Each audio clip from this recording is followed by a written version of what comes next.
Always to the bar gods, but oh, that's a good one. The bar gods. Yeah, I've done that one to the bar gods. Bar gods. That's a bar industry thing. You always to the bar. So salud.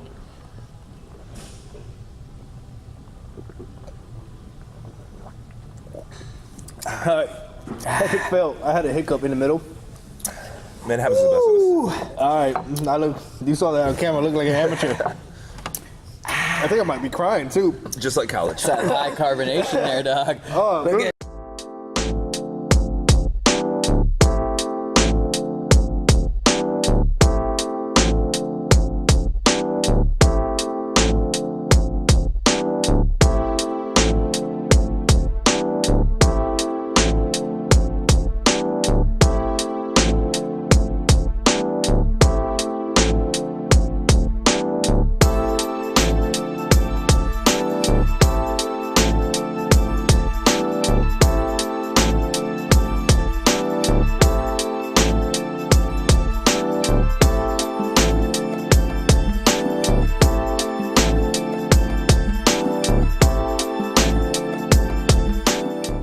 An episode of Drunken Public. Yeah, man.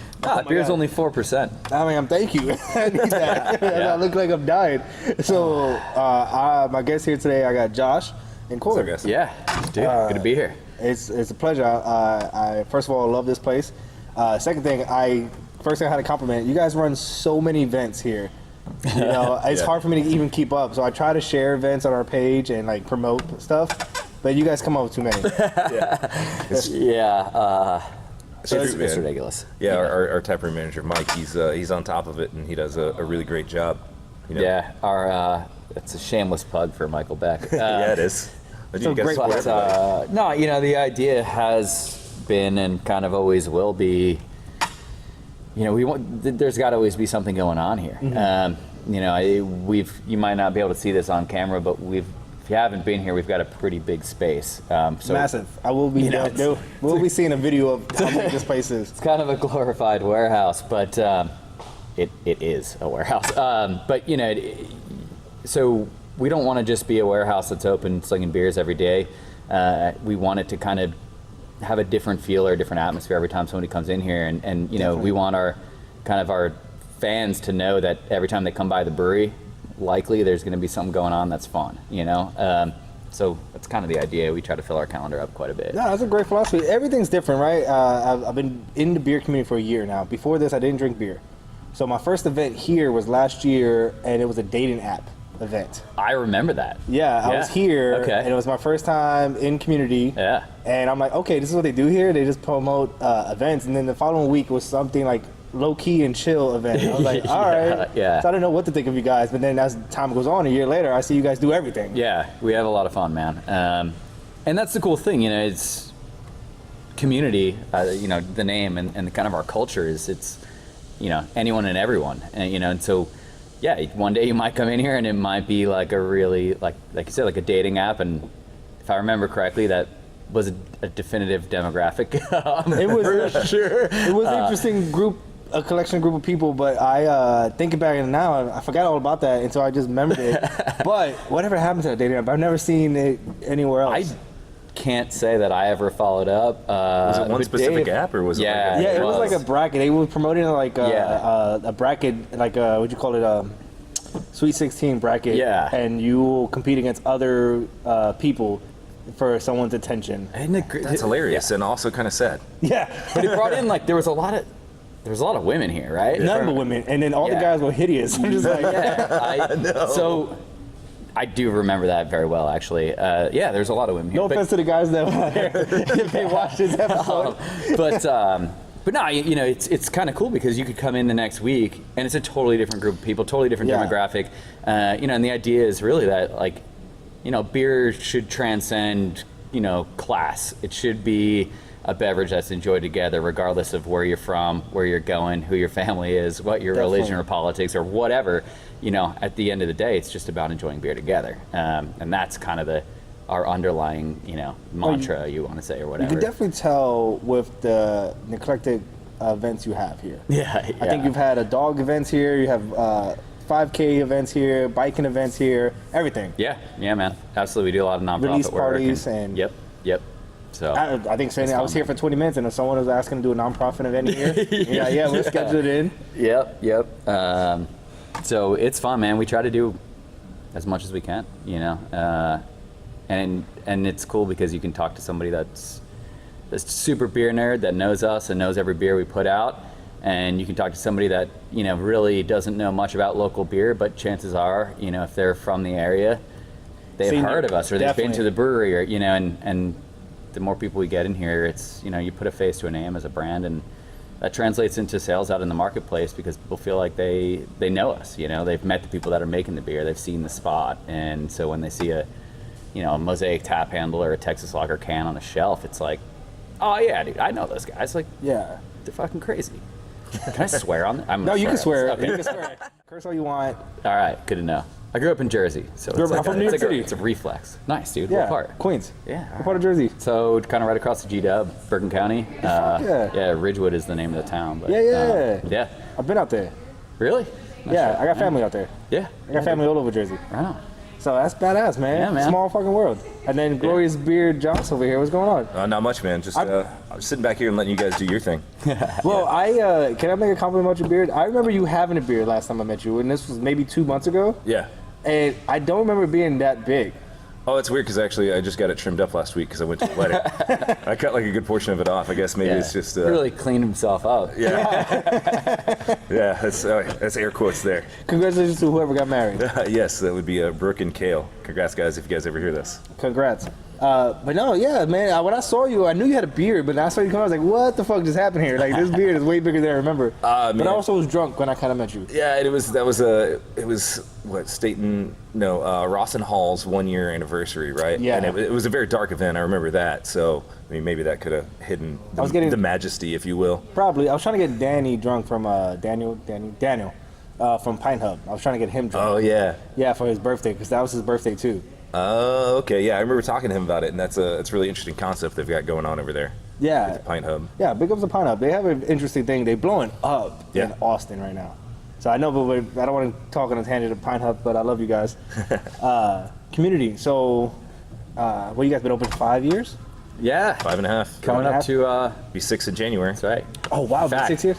We nailed down the date like yesterday. January 19th will be our 6-year anniversary party. Wow. So boy, I will be here. Put it on the calendar. January 19th, 2019. 6 years, 66 beers. Yes. Wait, what? 66 Yeah. years? Okay. I shouldn't really put that out there just in case we fall short, but tentatively, We won't be short. If you haven't been out to one of our anniversary parties, I don't know if you have or not. I All right, dude. Well, I missed so- last year's anniversary party because I didn't feel like I belonged in the community because I never drank beer like really before. It doesn't even matter. We throw a pretty awesome anniversary party, and I don't mean to like toot our own horn, but every year it's like a pretty big blowout. Somebody got engaged on site last year. Somebody. Mr. Sam Wynn of Brain Dead. I'm sure you probably know Sam. Brain Dead, He got Bowls and engaged here Tacos. last year. He proposed at our anniversary party, but You kind of uptake your anniversary party. All right, guys. we So we got to get somebody married this year? or pregnant. I don't know. I'm pretty sure a few people got pregnant at your anniversary parties. But not, it's generally for the last few years we've had 40 plus different beers, so everything from experimental beers to beers that we've cellared, generally anywhere from like 10 to 12 bars. We have a 100-foot tent out back, music all day, local vendors on site, and usually it hovers right around that like 2,000 person mark throughout the course of the day. And it is wild. And we feel like we've become more organized over the years, so it's certainly like a smoother event than it's been in the past. So Yeah, I remember I've been to the third one and the fifth one. And the third one, I was a little bit of a shit show, but I think that was also because I showed up real early and like hit the barrel age stuff. But that was as mostly my everybody fault. tends to do. It's really ridiculous. People go straight to all like the Barrel Age Legion variants. But yeah, last You year's have was to. incredible, man. It was a solid turnout. I'm kind of We joking. had 54 beers last year, so this year. So a whole 22 beers released in a year. Well, 12. so- I was in mathematics. So we released more than that throughout the course of a year. 12 beers. But we cellar some stuff. So we'll have beers from 2014, 15, 16, 17, Okay. And 18, I guess it'll be 2019 at that point, on tap. Bigger beers that we've aged. And then we'll have a lot of new stuff that we're playing around with. And then we'll have kind of everything in between. And we always do an anniversary beer. So, something that really only gets released at that party. And occasionally it'll go out into the market. Like this past year, we did Fifth and Flemish, which was a Flemish Saison. And it was a pretty badass beer. And that got out to a couple different accounts, but for the most part, it's a beer that you can kind of only get here, and that's when we debut it. Nice. So, yeah, anyways. So the 6th anniversary is coming up. That's going to be January. badass. Yeah. Yeah, January, yes, correction. Yeah, January. yeah. Coming up. But no, what's coming up is North Texas Beer Week. Yep. So I just looked up the schedule of North Texas Beer Week. I knew you had a lot of events, but I think you have the most, or damn near the most events. Because you're doing something almost every day. Yeah, Pretty much. Because I went through, I was like, let me just double check. So I knew you were doing something on the 2nd, which you're having your Legion release. Then I know you had Yep. the bike thing, which I saw Matt promote. Yep. Matt Dixon. And then I forgot, I think you were doing something on Monday. And I'd seen those posts before, but then I actually went and looked on North Texas Beer Week. And I was like, okay, I know Friday, I know Saturday, I know Monday, but then I saw you on Sunday. It's like, well, let me check Tuesday. I saw you on Tuesday. Yeah. Then let me check Wednesday. I saw you on Wednesday. You guys freaking doing damn near something every day. Pretty much. For everybody that's in the industry, it's kind of just this like 10-day long bender. It's crazy. But no, we do a few like showcase events every year. Some of them are events that we do every year, repeatedly. And so I think, some of them are things that we look forward to like kind of all year round. Barrel Age Legion is the kickoff, which a little later on in this thing, give you a little sneak peek. But Preview. It's so we release this Barrel Age Stout the first day of North Texas Beer Week every year, kind of. Or hope Like they to. kick it off? Yeah, to kick it off, and that's pretty cool. This year is gonna be awesome, man, because we're doing 2018 Barrel Age Legion, which has been aging for different barrels for different amounts of time, but generally, anywhere from like 6 months to almost a year in barrels, depending on the barrel, and then it's blended together, and it's essentially bourbon barrels this year, and a blend of bourbon barrels, which is kind of cool. I got to try some the other day, not carbonated, and it was awesome. Our head brewer is like, dude, this is our brewmaster Jamie. He's like, yeah, this is the best, my favorite year that we've done, I think. So, so we'll see. That's exciting. And we change the barrels every year. I like 2016 a lot because I had Scotch guy. Macallan year. I had a what you call it. Someone had it saved, like cellared, and it was phenomenal. Oh, we're going to the next one. Well, I was getting thirsty, man. We've been talking a lot. I was getting thirsty too, but I was like, I didn't want to just grab. Well, we can talk about the first beer we chugged real quick, just to give you an idea. So that was our Texas Lager, which like solid drink. We had a Texas Helles for a little while, and overwhelmingly people liked the beer, but what we got from the market was like, what is a Helles? Like people didn't know what that style of beer was. People were a little bit confused by it.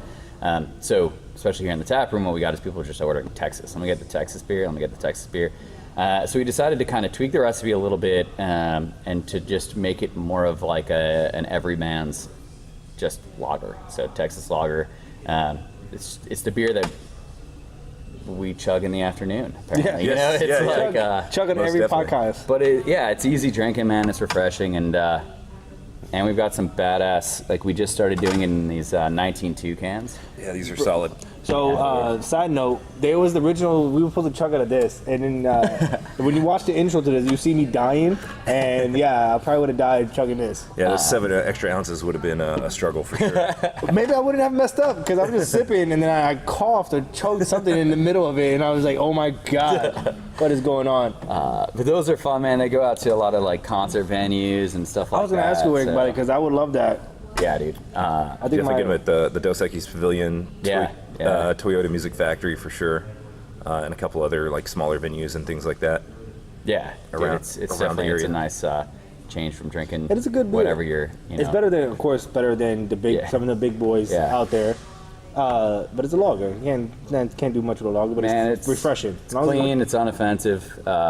It's a good does the job. gateway beer. You know, for people that are adamant that they don't drink. I'm gonna put that hashtag gateway beer. Correct beer. Yeah, you know, it's like that beer that if you know, and everybody has friends that are like, I drink, you know, Big name beer. X adjunct lager. You know, whether it be Bud, Miller, Coors, like that's my beer, and that's what I drink.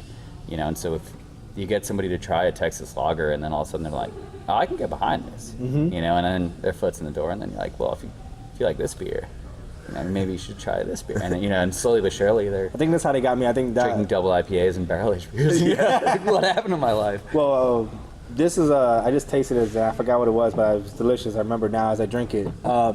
But how they got me is I like bourbon barreled beers, even though I wasn't a big beer fan. Those things was my thing, so that's what was my gateway beer. That's pretty awesome. So you like went the opposite. Yeah, kind of ran it backwards there. Yeah. So I went backwards because a lot of bourbon barreled stouts are technically well balanced.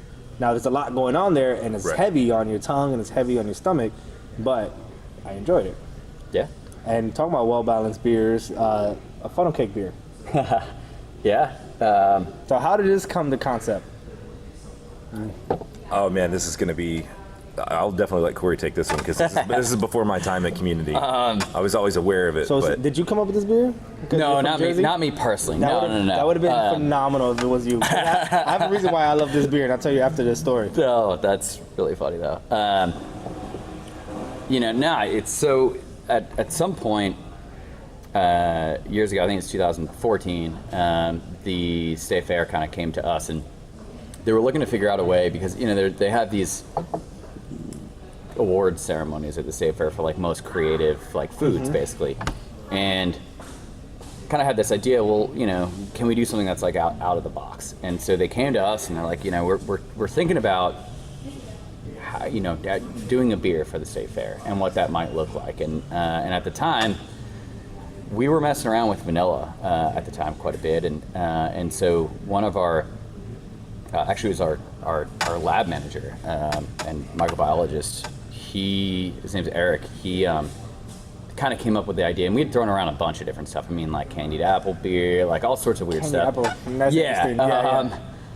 And you know, he kind of brought up the idea, like, well, if we use vanilla and we do this like, you know, bready base beer, you know, maybe we can make it taste like funnel cake. And so we started messing around, and you know, sure enough, we kind of got to the point where we're like, this is kind of smells and tastes like funnel cake, and so we went back to the fair and we're like, yeah, what do you think about like funnel cake ale? And they were all over it, and it won most creative that year, and you know, it kind of got this like cult following where people like really dig it.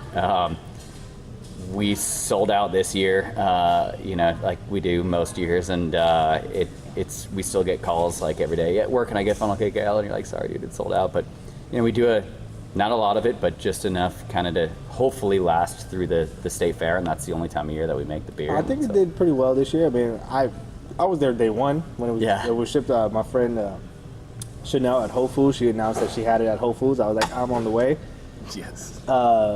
So congratulations, number one, congratulations on winning most creative beer at Texas State Fair, which I only went once in my life. I probably will never go back.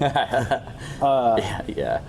But I really enjoy it, and it's because I'm from New York City. Now, it's nothing to do with Texas, but everything to do with the funnel cake.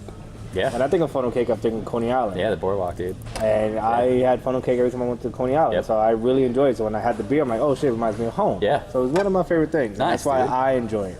That's pretty awesome. And that makes a lot of sense. I remember that from Jersey, man, down the Jersey Shore. Yeah, every time you go to the boardwalk, Coney Island, anywhere that's by the beach, they always had funnel cake. Yep. That's and true. it was the best snack you could have by the beach. It's probably the dumbest snack to have by the beach. So gross, right? Yeah, but we Just get in a bathing suit, like, yeah, dude.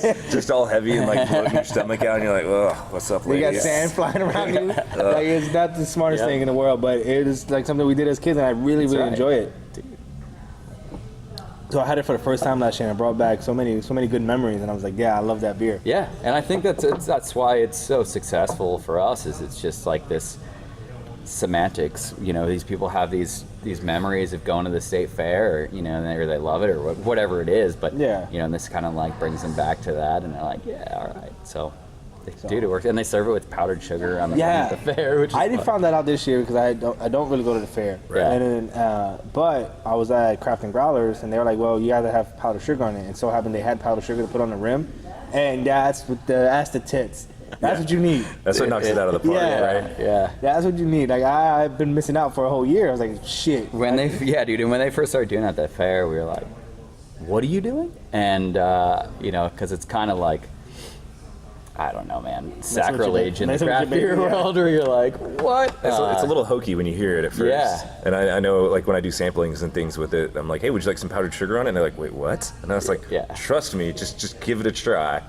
And then- somehow it works. It really kind of does work in some odd way. So So what's going on, man? So when you out and about, and I know you work hard and you meet, you know, promoting community. Right. But what is the number one thing people ask for when they come to you for beer? Oh, so when people are coming to me with beers, they obviously they want to know what's the most popular, you know, what's selling the best and things like that with the rest of, you know, other accounts and things like that. So definitely our flagship beer is going to be the Mosaic IPA. Okay, that's what I would imagine because I see that everywhere and everybody loves it. Yeah, usually if we're going to have one tap handle at a bar or something like that, it's usually going to be the Mosaic IPA, and then, you know, with that second tap, it'll be a myriad of whatever, you know, that bar manager's feeling, you know, whatever's good for the season at the time. You know, sometimes they'll have a secondary rotator one, and then the one that's catching up that's going to usually solidify would be the Texas Lager, that first beer we had. Okay. Those are usually, if you're going to have two permanent handles, those are the ones that are out there. And, you know, people really enjoy both of those beers, and they kind of hit both ends of the spectrum. So, you know, if you're real hop head, you know, you really like some, you know, palate wrecking, you know, hop stuff, which not that it's super overpowering not in too that much, sense, but you but get it definitely is. It's a big beer for sure. And then also, you know, the Texas Lager, the everyman beer. Yeah. So that's what a lot of people ask me about. Okay.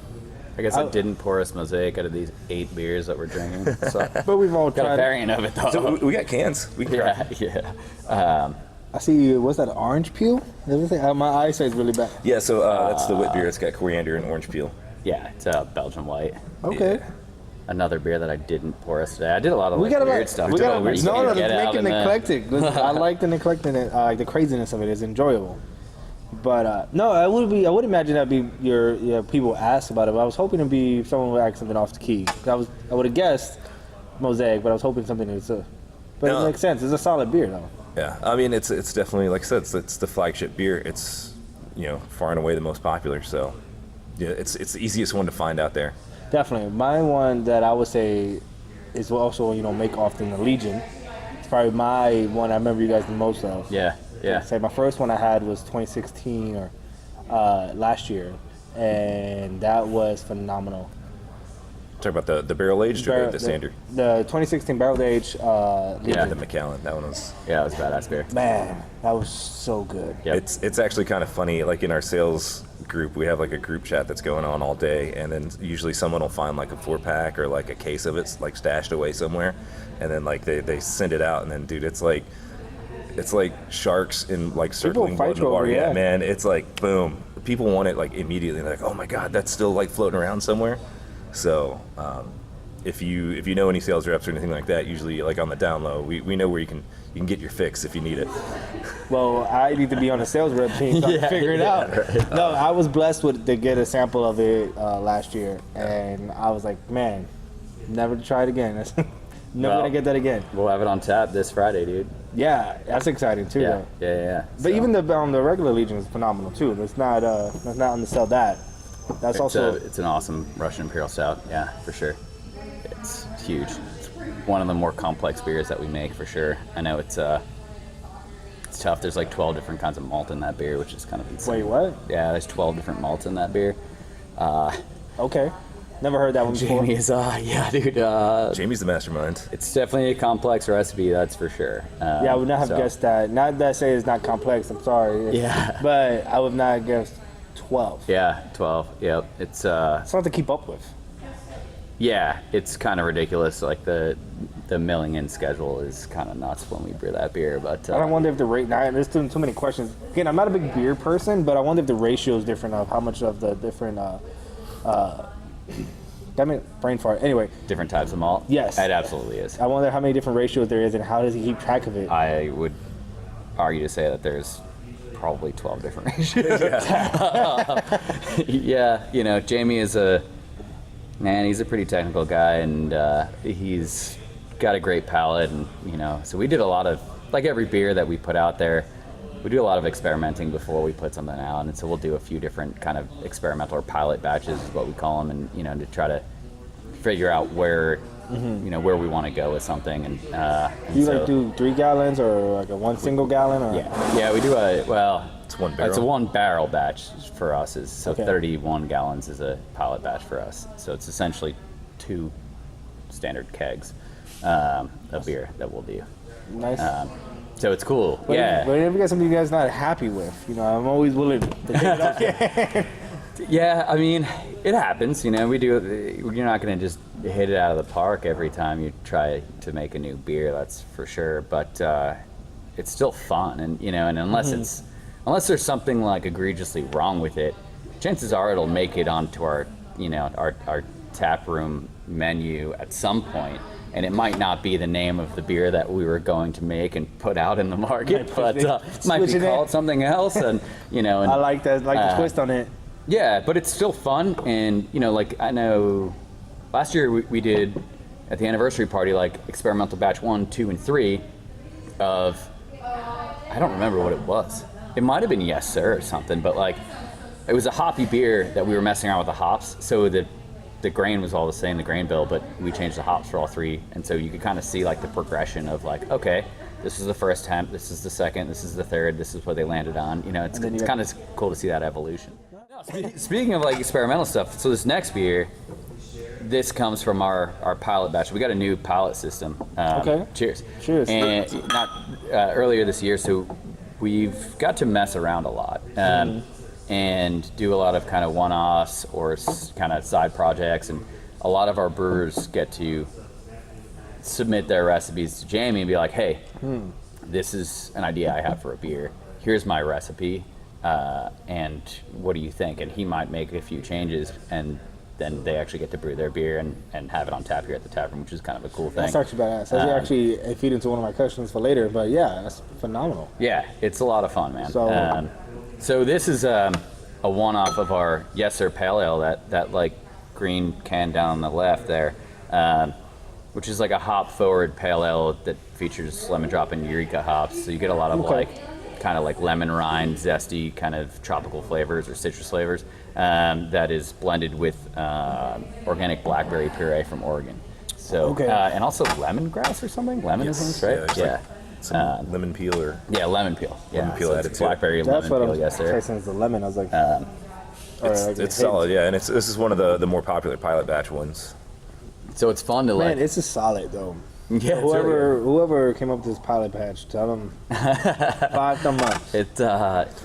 Yeah, it doesn't suck. I think that's the best compliment you can get. It That's doesn't Damn suck. sure.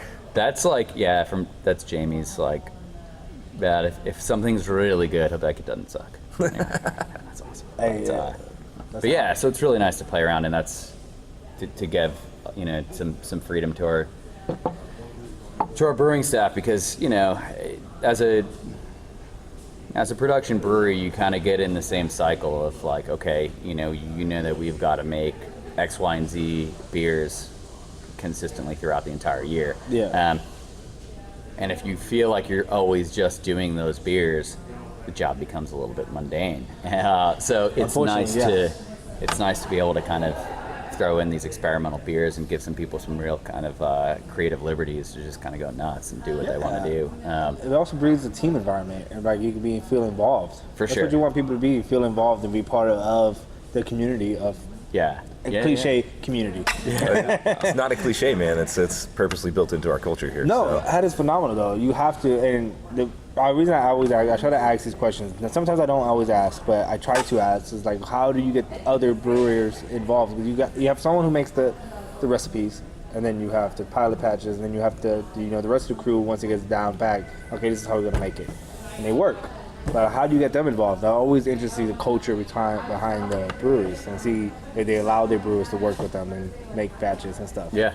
And overwhelmingly, every time I do ask that question, I'm lucky enough to get the answers like yes, and this is how our process is. And then your process, you have batches. They submit it to the head brewer, and he's like, you know what, doesn't suck. And then that is awesome. Yeah, dude. You know, it's fun with beer, man, because everybody has a different palate and everybody has a different idea of what beer is to them, and what they're into, and often it's, especially in the industry, where you have a lot of access to a lot of different beers, whether it's stuff that we're making or stuff that other people, you're constantly trying beers, you're really like always wanting to know what other people are doing. So it's funny to see, what's popular with what people, and it's not often what you expect, very true. And so it's kind of cool to have to be like, yeah, this is like what I really dig, and you're like, oh shit, all right, that's not what I expected, like, but yeah, this is awesome, let's do something like that.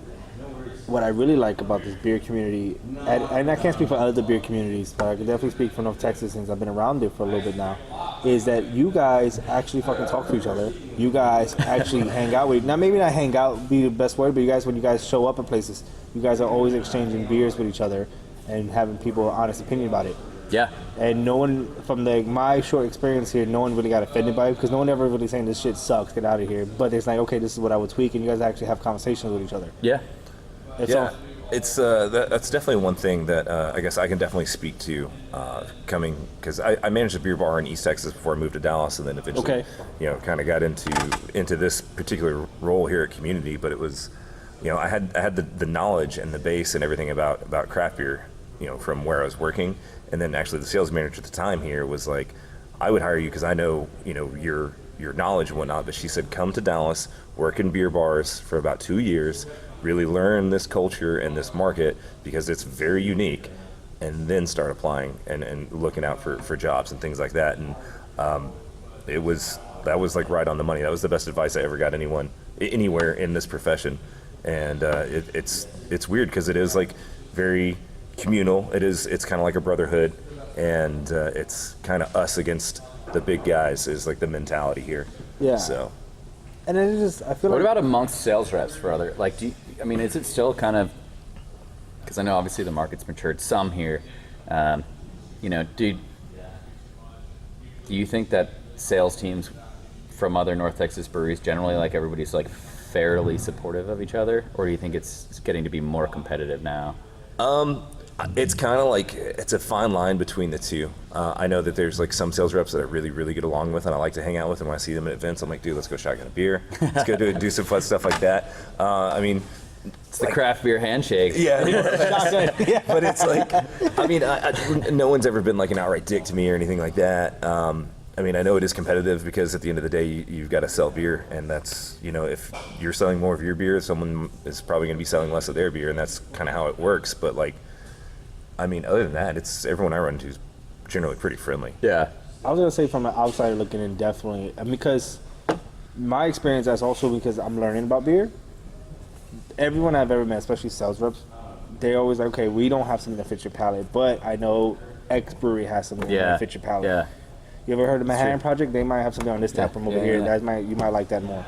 I will admit that one of the new Lakewood reps is one of my friends, and he was at an event, and I may have sticker bombed his tent while I was there. Well, that's your friend, though. But yeah, I think it's a really great thing about North Texas, even Texas beer in general, man. Even different markets, we've seen a lot of great response to us coming into other markets. When we first started distributing to Austin or Houston or San Antonio, a lot of the local, beer folk there were super supportive, and you don't see that. When I came to Texas I was in Colorado, and it was a much different environment for sure. Not nearly as collaborative. Well, I always, because the goal for the show next year is to do a road trip, and I want to see, because I feel like it's a special marketplace in North Texas, and part of it is I need to experience other markets in Texas to see if it's all of us. Check out that Jersey beer market, man. Yeah, I'm going eventually. It's actually came a long way, dude. Like the last 3 years, it's kind of blown up. Oh, craft beer everywhere is blown up. I didn't realize how crazy it is. It's ridiculous. But I want to see if we have a really unique community, because I don't hear other beer podcasts from like the West Coast. There's the East Coast podcast, but they're different format from ours. Some are more intense about breaking down the beer. Some are just bros drinking. Yeah. You know, but Yeah. I'm more focused on the community aspect of hanging out with people. Yeah. But I want to see if there's a different atmosphere. I want to know if we're special. Are we that special, or is it just beer community in general? I want to know. And the only way for me to know is go get drunk in multiple places. That's exactly right. That sounds like a solid plan, my dude. So talking about getting drunk, we have another beer here. Yeah. Yeah. This one is what, Public Enemy? Public Enemy #1. You want to talk about this one? Or you want me to talk about this? Oh, is it a sour? Yeah, so, all right, so everyone knows that our public ale is our English style. It was back-to-back gold medal winner at Great American Beer Fest, which we are incredibly proud of, which was our first and second year in production. Yeah, and then so we took that and put it in some barrels with some tart cherries and Brettanomyces yeast, and let it go, let it undergo some secondary fermentation, and now it comes out with this big, like, really not super intense, but very complex on the palate beer. Yeah, I wouldn't say it's overly sour. I mean, you get a little tartness, but I think the elements kind of all come together where you've got Public Ale, which is kind of a malt-forward beer, and then you've got the Brett kind of dries it out and gives it some kind of like earthy, kind of farmhousey flavors, a little bit of tartness, get some oak from the barrel, and then a little bit of kind of sweet tartness from the cherries too. It's kind of interesting. So I'll tell you this right now. I really hate sours. But this is the reason. I'm not a big fan of really tart candy or tart food. I'm not a big fan of sours. It's like lactic acid. Yeah. Yeah, it really hits my tongue in a weird place. This is my second sour that I really enjoyed. Again, balanced. Nice. There's another brewery. I'm not going to sit here and talk about other breweries all the time, but there's another brewery that I just tried. They gave me one of their sours. I'm like, okay, that's good sour. Now, it may not be good for other people who really enjoy sours because the tartness is not really there. Mm-hmm. But I got to ask, man, I'm curious, what was it? Yeah. Because if you don't, we just talked about how it's a community, man. We're all in it together. This is from Davis from Epic Brewing. He's the sales rep. Okay. And he has brainless on pineapple sour, which is a really solid, sweet. Their brainless series is pretty awesome. I haven't tried that one. I'll have to try to They get do. my hands I don't on even it. know how many different variations of brainless they do, but They do tons. It's a lot of different fruits that Yeah. they usually mix in there, which is nice because you That's get the, some of the fruitiness from the fruit, some of that sweetness from the fruit. If my roommate helps didn't drink balance it, out some of the tartness. I have it. I'm gonna check at the house. I'll text you later. All right, man. But if I have it, you can have it. But I think this is more balanced than that because that one the tartness does peek through, but I think the sweetness at the back end really helps it. This one is balanced all the way from. You can smell the tartness. That's why I smelled it was gonna be a sour, and then you quick hit of being tart, Yeah. and a full flavor right behind it. And It's interesting because a lot of people here in the tap room that say I don't drink beer. I only like wine. I like wine. this This hit is the a community. beer that like they can get on board with. They're like, I didn't really know that beer tasted like this. Okay. Yeah, I that's get a pretty lot cool. of that. I get a lot of that feedback from the bartenders that I encounter out at my accounts and stuff. They Yeah. say that this in the Wit and Wild is easy to push onto Wine drinkers. wine drinkers. Yeah, totally. I can definitely see that palate. I hate wine. Here's the thing. I say I would, again, liquor drinker, but wine has very harsh taste to me. Mm-hmm. But I used to work at a country club, so I've tasted all variants of wine. Now I'm not a wine connoisseur, and I haven't had some really expensive wine, but I get the idea, and I've seen some variants of it. And I can see some stuff I like, a lot of things I don't like. I'm not a big fan of wine. Yeah. And when I tell wine people that, it's blasphemy. What do you mean? Oh man, yeah. So I listened to your episode with Rita over at Bubble and Squeak. Yeah. And she was a wine wine drinker. buyer. Yeah. It didn't end so well for you. No, but she brought a really good wine that was vanilla barrel aged wine. That was actually I actually buy that now. That's pretty cool. That's my go to when people are like, you don't like wine, neither do I, but here, try this one. It's a really good wine. They make a really good. I've tried a bunch of their wines, but yeah, this is phenomenal. Thanks, dude. Public Enemy #1. It's a solid beer. Based off that movie, Johnny Depp. I'm just joking. I don't know, man. The old John Dillinger flick. I don't know. I was gonna say it's based off that old Sega Genesis game. Was that Road Rash? Wow, you're bringing it back. No, I don't. No, just that came from Public Ale. It was just I don't know, Jamie. I think came up with it. That's the next, That's just definitely the next elevation of a public ale. Now we just need a Sega Genesis in the background. Dallas is home to Bonnie and Clyde, so. This is true, Mansfield, Texas. Yeah, one of their last banks they robbed was in Mansfield, Texas. Yep. I, for a long time, said it was the last bank they robbed, which is a lie. It's one of the last, which is still why they have the bank kind of still there in Mansfield, Texas. But sorry for lying, Mansfield. I drink. That's all they had. I drink a lot, and I also tell stories, and I'm often I don't fact check. So that's on me. I met like 2 of their living descendants at like a little presentation that they had at They have Fair Park. kids? No, they didn't have kids. Okay. But it was like their niece and nephew. Got it. Okay. And like they were talking, the nephew told a great story about it, but he's like even into the 50s, like his dad would get pulled over and then they would like just immediately arrest him just because his last name was Barrow, and they'd be like, "Oh, you're one of them badass Barrow boys, so I got to take you in." And he got really offended, and he told the officer, he was like, "Well, you're too young to remember any of that, and you need to mind your own fucking business." And then he arrested him on that and took him in for verbal abuse of a police officer. And then he was like talking about being 9 years old in the front seat of the truck and having to go like call his mom. And it's like, dude, that's wild. That is bullshit. Verbal abuse of an officer, which is a real thing. Yeah. It's a real thing, but pushing the limits there. I feel bad for anybody. Who's the guy that shot JFK? Lee Harvey Oswald. Lee Harvey. Allegedly. Facts. That's how debatable that is. We are in Dallas. Hey, man. Hey, I love conspiracy theories. So do I. That's why I was like, facts. I know you go with this. But here's the deal. I feel bad for his kids. Like, not his kids, but his family members. You get stuck with that. Oh, yeah. Anything that's infamous in serial killers or hitmen, that name becomes infamous. And I wonder how harassed they would get because of that name. You know what I'm saying? Like, that's ridiculous. Yeah. And I wonder. Anyway, so that's the public enemy number 1. We move over. I'm trying to redirect this. I'm a podcaster too, so I know when the things go a little off the rails, it's like, how do we get this back?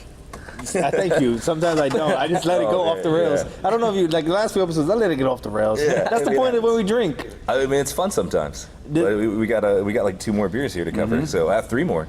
We got 3 more. 3 more. Yeah. All right. I often say this. So moving on. Okay. What we got? So this is one of those experimental batches that we kind of were talking about earlier, and we have not dialed in completely to where we want it, but it's something that we're working on for 2019. And so the name of the beer is Citrus Slice. Okay, so it's kind of a play on Citra hops, which is going to be the predominant hop in this beer, as well as citrus adjuncts that we're going to be adding to the beer. And and again, we haven't fine-tuned the details. And I don't want to put too much out there just in case it changes. But essentially, don't be scared. We're looking to do a hop forward. At the moment, it's like this, but it could. It'll be a hop forward pale ale with some very citrus forward notes, and that's what I'll leave it at. So I'm trying to pinpoint the smells, and it's like really bothering me. That's why now you see me doing this swirl. I mean, it's hops, man. And it's. So to me, it smells more hoppier than it tastes. Mm-hmm. That's really interesting. Yeah. That's really badass. Yeah. That's No, it's really it's actually pretty light and crushable. Mm-hmm. And, it on the nose, you're like, okay, thinking that's going to be like big really boy, bitter, yeah. but it's not. like a big boy hops. I was thinking like double hopped IPA. Yeah, it's not that. Yeah, man, like this nose. That's weird, what keeps right? smelling. It's fucking with me. Like when you drink it, it's super clean. Like it's super clean. And I don't know exactly what the hops are in this batch because we've had 3 different pilot batches on of this, and they were all labeled 1, 2, and 3, but we didn't have them in order. And I don't know which one just went on. I do know it has Citra hops, though, that's for sure. But we also that's the one that matters because that's where we get the name from. Yeah, but we also play around with some other hops because by itself, and even by itself, Citra is a great hop. But I'll tell you right now, if you do any bitterness, I'll be happy. But this it's fucking good. You like it? Surprisingly, because I was really nervous because I mentioned earlier that I don't like really forward heavy flavors, and I'm like, oh, there's a lot of IPA in here, so I was getting a little nervous about the smell of it. And I'm just dude, it finishes like real dry. Super clean. It's clean, man. Yeah. It's super clean, refreshing, like surprisingly refreshing from the smell of it. So that'll be in cans kind of beginning-ish of 2019.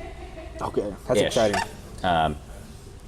Hopefully the finished Yeah. product will be ready to rock, and you can come out and taste it in copious amounts. I'll be here when At the you 6th guys anniversary. Yeah, I'll be here when if you guys release it earlier or later. I'll be here whenever that officially comes out for production. I'll be here partying up, and at the anniversary too.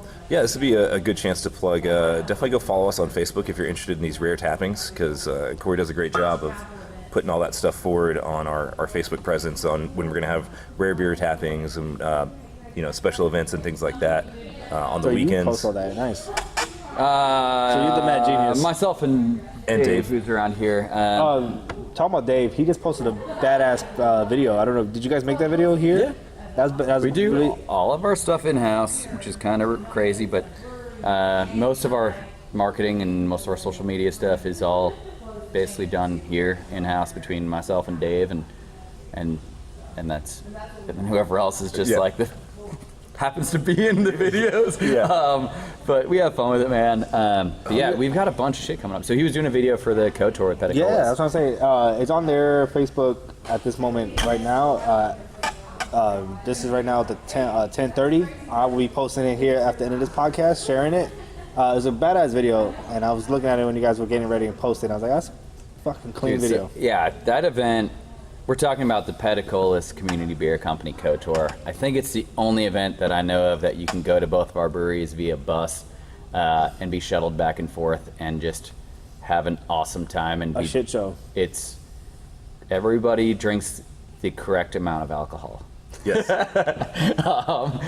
that person, yes. Yeah, but For that person. no, man, it's a really cool thing because So we all just tap we tap a bunch of like specialty beers, and it started as a way that I don't know what I think we're in our like 5th year of doing this, maybe 4th, I don't know, but No Texas Beer Week. the KOTOR with Pedicolas. Okay. And we've always been really good friends with Pedicolas, and we play on we got a soccer team together with a couple of those guys, and Michael and Kevin go way back. We kind of opened similar time. They opened first, but we opened around the same era, I guess you could say, the same wave of breweries, and we're just really friendly with their staff. And so we were trying to figure out a way, like, how can we do a collaborative event, because Texas law, we can't really serve their beer here, they can't serve our beer there.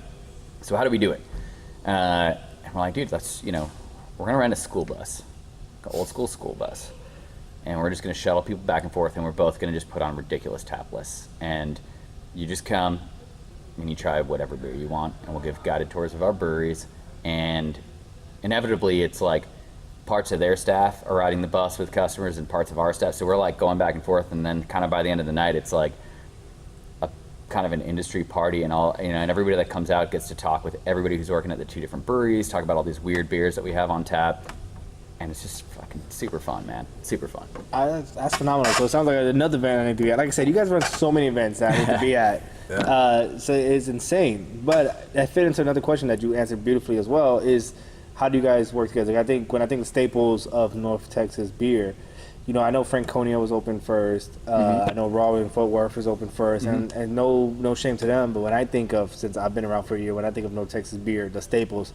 I think of Community, I think of Penicolas, I think of Martin House, and that's like the staples. I think of like 3 big beers. Not that you guys are the only ones, but that's what I think in my head. So I was always wondering like how you guys collab with them and how you guys mesh with them. But yeah, I mean, for apparently the most friendly. part, man, we're all pretty friendly, I think, with and it's some breweries have better relationships with others, and course. but like you have better relationships with different people. yeah, but our design district these days, man, it's like it's the brewery district now. Bro, that's what it is. It It is, is, yeah. Bro, So, so many breweries over here. I work down the street, literally down the street from here, and it's insane how many breweries over here.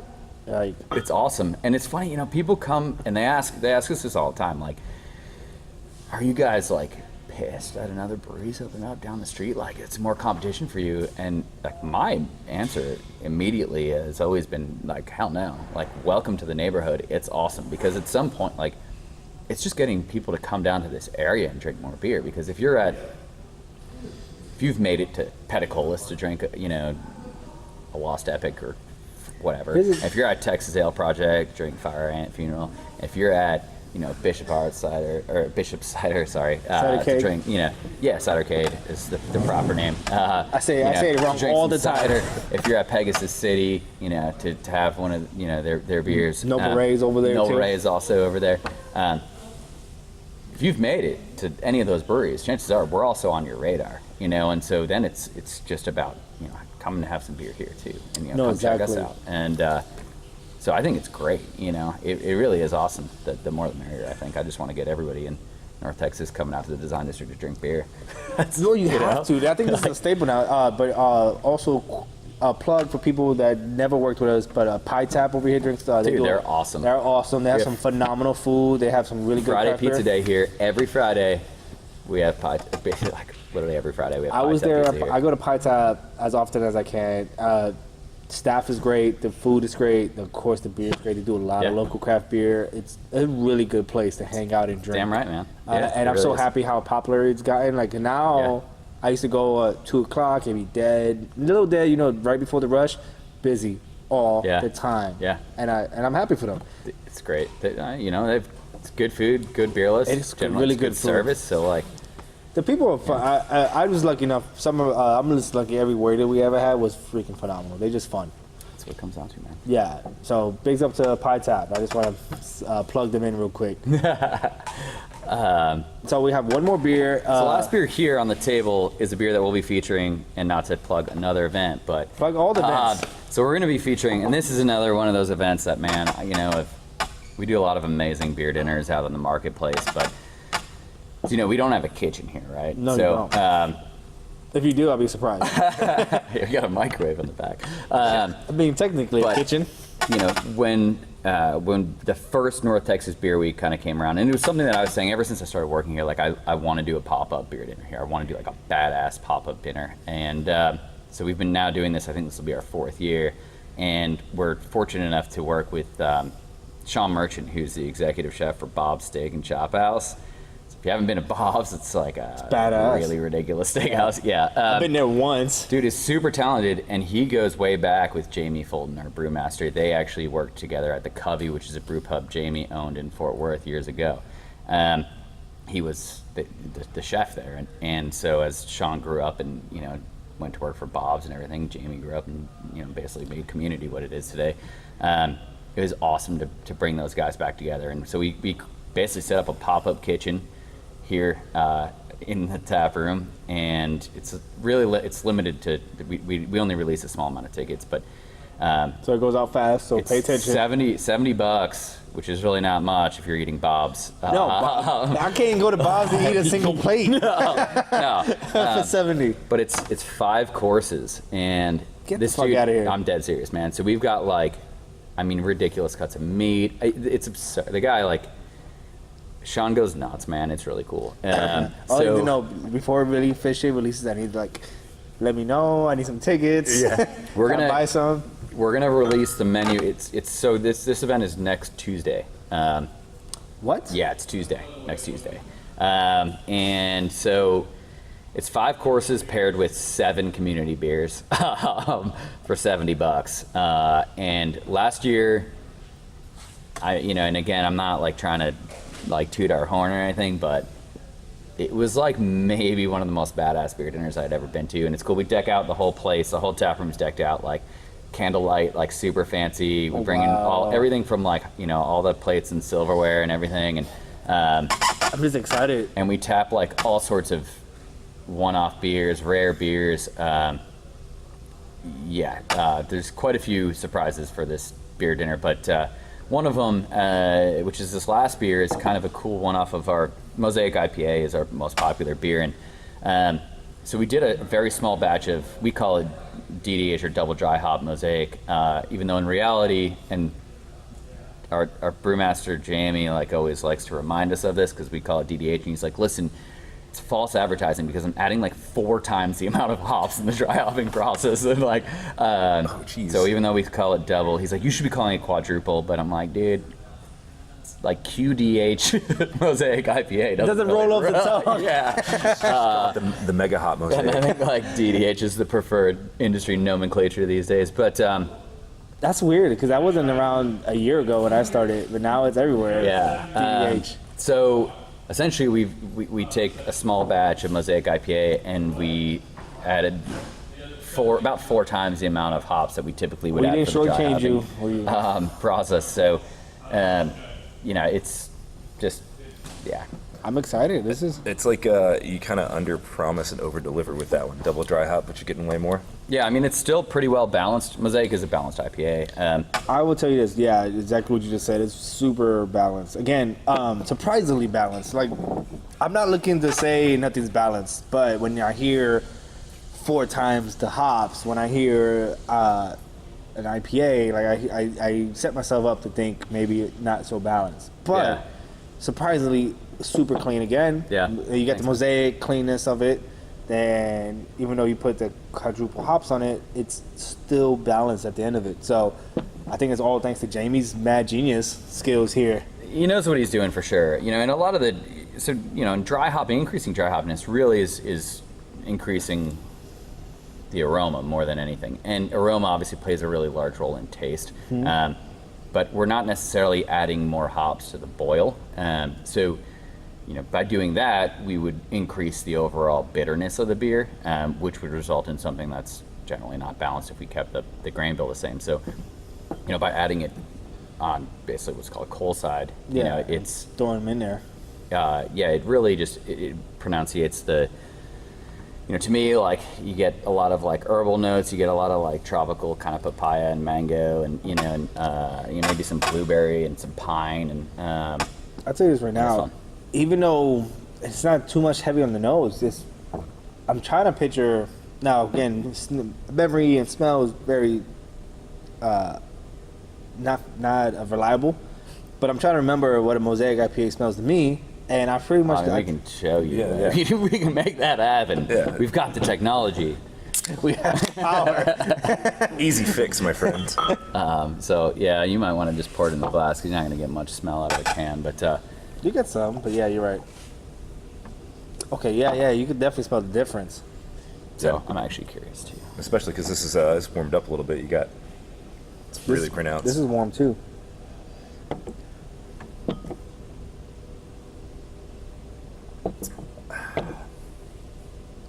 Man, that's solid. Yeah, super clean. But I think this is better. The DDH is better. The QDDH or QDH. Yeah. So we'll be putting that. That'll be. November 6th. So that's the menu right now, and it's not including the cask of public ale that we'll tap to start as our Bro. female beer. But Just reading what's on the menu, knowing the place. Yeah, it's way kinda nuts, dude. This is way more than $70 I know. Yeah. Yeah, I know. This is insane, bro. Like, Well, the thing is, we don't. With any of our events, man, we want it to be approachable for people, and $70 is still like it's not cheap. It's still $70 for dinner, which is definitely. I mean, I'm not gonna nothing, say but- I'm not gonna like say shit on anybody who said I can't afford $70. I get it, but just knowing the venue, The value, man. yeah, The I mean, value. if we the value is way. and yeah, if you're we right. had put, sure, if we wanted to, maybe we could charge 100 or maybe even more than You 100 could easily for it. charge like 150, and I'm pretty sure people will buy it. Maybe, but maybe not. And either way, like we want there to be value there, and we want it to be something that like No, this is that somebody that's in the beer industry, like we don't make $1 million, so. well, I don't know why. But no, so I'll read the actual pairing for DDH just so it's, yeah. So for this beer dinner, we're going to be pairing double dry hop Mosaic with Texas raised Akushi beef tenderloin that's butter braised and hand cut, rosemary veal demi glaze, roasted fall vegetables, and sauteed baby bok choy. Bro, I'm telling you, look, did you Right? read that menu? Did No, you I read that didn't menu? read Yeah, it. bro, I'm I telling haven't you. posted yet. It'll That's go out $70 this right Thursday. there. All right. Man, I'll read one more just because this is ridiculous too. The dessert called the campfire s'more. So it's chocolate dipped graham cracker, bourbon spice chocolate ganache, cherrywood smoked Texas pecans, campfire marshmallow, warm pumpkin and vanilla bean puree that's going to be paired with both 2017 and 2018 Barrel Age Legion. Bro, Come on, right? I'm buying the tickets to Dude. Yeah, it'll be badass. It's cool. So now that you've got all the listeners like salivating based on that, where can they buy these tickets? You can go online to our website or our Facebook page. Tickets are on sale now. And trust me, like, I'm not like fucking with you. It will absolutely be one of the best beer dinners, or hopefully best dinners that you get to go to all year. It's awesome. I'm telling you right now, I will fight anybody to buy tickets. No, dude, it's awesome. It really is. So I can't wait. But yeah, here's the rest of the menu, man. Bro, I was as long as reading you it. don't put it out there. No, I'm not gonna. Man, that's something that we really look forward to. And then the other event that we're doing, which is a first time thing, is this year Brewers Ball is not happening. And Bro, so shout out to another podcast episode with Matt Dixon. I'll be like, the first time I get into craft beer, of course, the first year they don't have the Brewers Ball, and I'm like, what the fuck? yeah, dude. And look, I give Dixon so much credit because the guy works his ass off to promote Texas does. beer. Thank you for taking the time. He was on the phone when he got there to the podcast. Yeah. He had another phone call after the podcast, and the man has just been working, and so we love it. We love all the events. Thank you, Matt. We appreciate it. North Texas Beer Week is phenomenal. Dude, he's, just an awesome supporter of North Texas beer. He does so much for the industry, and He does. Not a lot of people realize that or see that because they don't even know that he's behind North Texas Beer Week. Anyways, so without the Brewers Ball, we used to kind of host so Brewers Ball was a celebration kind of like local Industry. beer industry people, and then we hosted a somewhat industry only after party. So it was this kind of like unadvertised thing that happened where we after the Brewers Ball there was a celebration, and we hosted it the last 2 years maybe, and Petticoats I think was before that, and that's a lot of industry people, brewery owners, and that kind of stuff. Super fun. Slightly a shit show, but without all that this year, That's the part of the being the private part. yeah. So without all that this year, we're like, man, we still want to get together and like do like a North Texas Beer Week is over. Cheers to everybody, for supporting North Texas beer. Good to see everybody that's in the industry.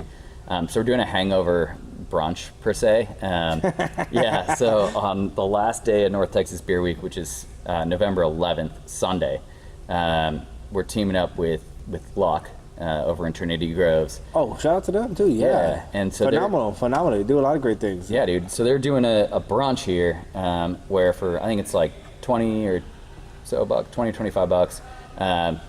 Includes brunch and 2 beers. We'll be tapping a bunch of random kind of cool rare beers. Bro, another one that's badass. That's bang for and your then buck right there. Yeah, and if you're in the beer industry, hit us up. There's a industry discount that's like, I think it ends up being like 10 or 15 bucks, brunch and beers. Nice. So, yeah, it's just going to be like kind of the last hurrah, like we survived, it was crazy, thank you all for supporting North Texas Beer. So that'll be like the last event of North Texas Beer Week that we're going to do with Matt Dixon actually. So, he's kind of headlining the event as like a North Texas Beer Week official kind of And cap off celebration. Yeah, that's yeah. phenomenal. That's so that'll beautiful. be fun too. Yeah. Yeah, man. That's another thing that's worth his bang for the buck. Listen, Right, dude? Yeah. Luck makes a great food. They're good people too. Great people, man. Listen, again, another place. I don't know who's the hiring manager by any means, and nor do I know these people personally. It's just that staff is phenomenal. The people are energetic, and they make you feel welcome, and it's like you want to come back and hang out. And it's so lucky for me. Every time I've gone there, it's just been a nice experience. And Dude, those guys are fantastic, and they've done so much for North Texas beer. Again, it's an awesome spot. They've really anchored Trinity Groves for the last few years, and we went out there on Sunday. It was their anniversary, I know. 5 years, which is super cool. And I think everybody was there, and I wasn't there. yeah, but no, it was a great day to just hang out, have a beer, and help them celebrate 5 awesome years. I'm sorry, I definitely missed out. I saw so many pictures. I missed out. I was so hungover. I said, "Fuck it, I'm not leaving the house." Crazy. No, I don't want any part of that. I can't dumb. do it. I can't. There's no way.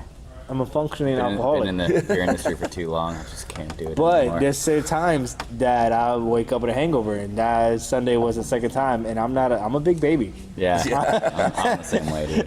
Yeah.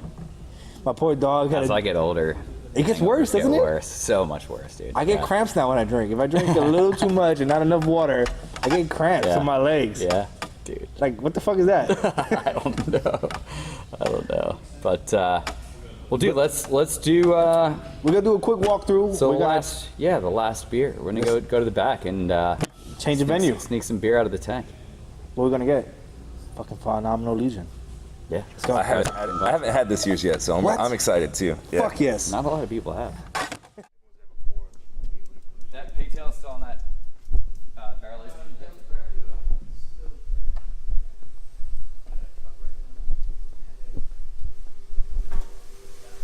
So that pilot system I was talking about earlier, where we can use small batches. This one was smelling earlier. This is that. Yeah, spent grain. Okay, nice. This is that pretty badass one barrel pilot system where we can do a lot of kind of experimental batches and kind of tweak batches as we go until we come up with a final product that we'll then put into rotation in our tap room and then out the packaging. But we're gonna do a little sneak peek here of 2018 Barrel Aged Legion. Thanks, Dave.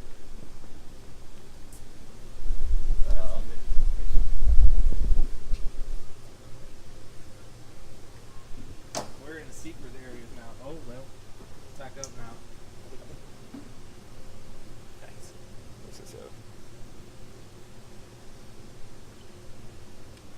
Just try to not waste any beer here.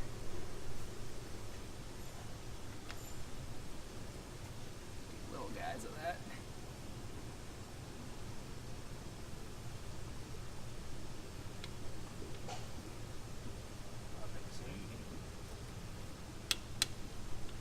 So Teamwork. we've blended, it's either 32 or 35 barrels, whiskey bourbon barrels, into this year's batch. This is the only tank of it. So as you can see, we're kind of like to get every drop. And I think you're the first person outside of the brewery to ever try this batch. So hopefully it doesn't suck. It's not going to suck. I'll tell you that right now. I smell it. So, man, you want me to man the camera? You don't want to get in this? Oh, bro, I'm right here. It's about there, huh? Yeah. Ready to go. Carbonation is looks pretty spot on, man. Head retention seems pretty awesome. This is the official glass for this year's Oh, wow. This Barrel is a Aged beautiful Legion. glass. So got some bronze foil on there. Oh, smells ready, man. It's delicious.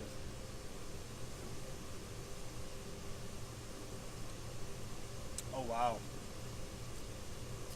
You sure this is not ready? No, it's pretty fucking ready, dude. So as Thank you. Jamie likes to say, that doesn't suck. No, it doesn't. Not even a little bit. I'll tell you this right now. This is Man, that's phenomenal. Yeah, really, dude, it stays on your palate. Holy shit. It stays on your tongue, but it all the right places. Like, this is... It's actually pretty well balanced for it being still pretty hot. It's obviously, this is a beer you can cellar for the next 4 years if you wanted to, but Oh, wow, man. straight out of the tank, it's pretty well balanced. Still get a lot of oak for sure, and Bro. definitely some booze, but That's what it makes it. I think what works well with it. Like, this is fucking... This is good, so we're man. going to be doing, for this year, like I said, we're tapping this beer on Friday for the first time ever. November 2nd. November 2nd, and alongside 2018 Barrel Aged Legion, we're going to have a few other vintages, including the Macallan Barrel Aged version. 2016. I've been talking about it all day. We're going to do 2017 as well, which is aged in Jamaican rum barrels. I haven't had that And one. then we're going to be doing some variants, some Mocha Barrel Aged Legion, which is coffee and chocolate adjuncts added to Okay. this. Yeah, you had me at chocolate. We're going to do, what else are we doing, Abe? Mole, so a spice version of Legion. Come on, get in here. A spearmint and coconut versions. So this Hardworking is man right Abe. here. Abe's one of our Hi. head brewers. How are you? And he's the guy that is basically make sure that everything gets done around here. Yeah. That Jamie's command. Yeah. So you're the man. But without Abe, He's the hand of the king. Yeah, there we go. I like that. New So- season coming out. anyways, yeah, man. Bro, this is 2018 Barrel Age Legion. 2018 North Texas Beer Week. This is going to be a great way to kick it off, man. Dude, yeah, so for, I think it's $15, you get the glass, you get a pour, and Starting at 5? 4 o'clock doors open. 4 o'clock. Yeah, Oh, so my we're going to bad. open a little early just because last time we opened at 5, there was a line of like a lot of people to get in. So No matter what time you open, it's going to be a line because this is where everybody needs to start their week yeah, off man, at. it's Their a weekend. good way to kick off North Texas Beer Week. Definitely. And to kick off the weekend in general. So, Well, you know, thank you for the honor of being here dude, first. Cheers. Thanks Cheers, for coming out, man. No, this was so Yeah. much fun. We got to do this again. Community podcast coming out this Friday along with this video right here. It's going to be everything. This is the best podcast I've had so far this year. Just because this is one of the better drinks I've had this year. I'm telling you right now. Check them out. November 2nd here in North Texas Beer Week. Community. No other place to go. Love you guys. Be safe. Salud, guys. So I know you've seen us try a lot of these experimental beers, the pilot batches that we've been talking about all episode long. So if you want to come and check these out, please visit us up here at our tap room here at Community Beer Company. We're open from 5 to 10 p.m. on Wednesday, Thursday, and Friday. Saturdays we're open from 2 to 10 with brewery tours happening at 3 o'clock and 4 o'clock. That's badass. And then just recently with the NFL season kicking off, we're open from noon to 6-ish on Sundays. So if the Cowboys are going on their game-winning drive and it's 6 o'clock, we're definitely not going to kick you out. You can stick around for a little bit. Facts. But we'll be making a last call right there around 6:15 though. So definitely come out, hang out, try some of these beers, and come visit some of the people that we've talked about on the podcast so far. And just a quick shout out, if you're one of the loyal 10s, really appreciate it, guys. I'll be on there. That podcast soon. Yeah. So, we're coming more. Salud. Drink responsibly. Peace.